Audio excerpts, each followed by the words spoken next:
네, 다음 주는 16명의 장관 후보자 검증이 이루어지는 인사청문회 슈퍼위크입니다. 야당 시절엔 상대 후보의 자료 제출이 부실하다며 호통을 쳤던 이 장관 후보자들이 입장이 바뀌자 자료 제출을 안 하기는 똑같습니다.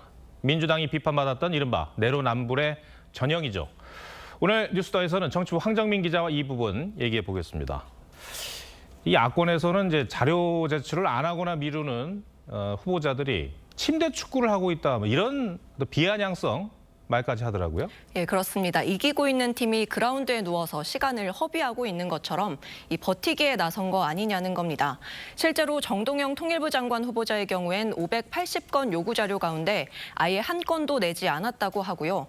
이진숙 교육부 장관 후보자 역시 어제 오전 기준으로 아무 자료도 제출하지 않았습니다.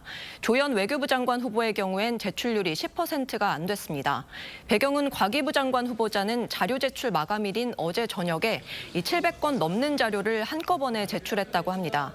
이 국민의힘은 검증을 어렵게 하려는 꼼수라고 비판했습니다. 정권을 막론하고 이러니까 이제 청문회 무용론이 나오는 것일 텐데, 그렇다고 지금 국민의힘이 장관 후보자를 막을 그런 어떤 방법도 없지 않습니까? 예, 그렇습니다. 김민석 국무총리 후보자도 제출률이 25%에 불과했고요. 증인 채택 역시 한 명도 하지 못했지만 여당이 압도적 의석으로 인준안이 통과됐습니다. 이 국민의힘은 무자료, 무증인, 무대응 방식이 인사청문회의 뉴노멀이 됐다 이렇게 비판했는데요. 더욱이 장관 후보자는 국회 동의가 없더라도 일정 기간이 지나면 대통령의 임명이 가능합니다.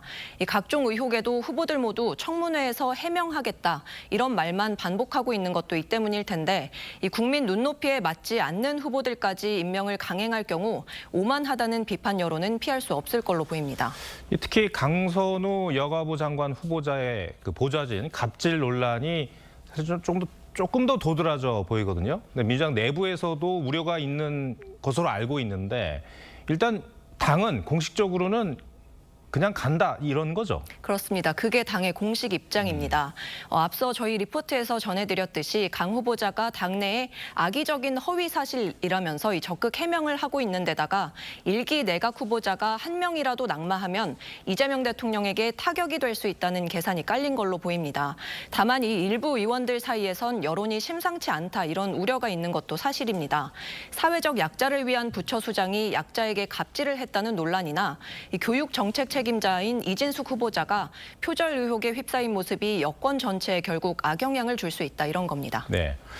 이재명 대통령 관련해서 이제 화제거리가 하나 있었는데 어제 이제 김민석 총리에게 SNS로 업무를 지시하고 김 총리도 댓글을 달아서 소통하는 모습, 이게 화제가 됐죠. 네, 이재명 대통령이 자신의 X 계정에서 김 총리 계정에 경주 에이펙 관련 인프라 시설의 진척 사항을 잘 챙겨주길 바란다 이렇게 당부를 했습니다. 그러니까 김 총리 역시 그렇지 않아도 경주로 달려가고 있다면서 점검 후에 바로 보고드리겠다는 답글을 단 겁니다. 마찬가지로 김 총리와 외교부 2차관 간의 업무 메시지가 같은 방식으로 공개됐습니다. 근데 기존에는 없었던 방식이라 신선하게 보는 분들도 있고 보는 분에 따라서는 좀 가벼워 보인다 이렇게 엇갈리는 것 같아요. 네, 이 대통령이 원래도 SNS를 누구보다 활발하게 또 잘 사용하는 정치인으로 잘 알려져 있습니다. 격식과 위계를 벗어나서 직접 소통하겠다는 이 대통령 평소 업무 스타일이 나타난 거라고 볼 수 있는데요. 반응은 좀 상반됩니다. 신선하다, 믿음이 간다 이런 긍정적인 반응도 있는데 또 한편에선 공적 업무를 보여주기식 쇼처럼 하고 있다 이런 평가도 있습니다. 시도해본 적 없는 소통 방식이 어떤 긍정적 효과를 가져올지 또 아니면 단순한 퍼포먼스에 그칠지 평가를 가르는 건 결국 얼마나 실질적인 행정 성과로 이어질 건가가 될 겁니다. 네, 알겠습니다. 황정민 기자, 잘 들었습니다.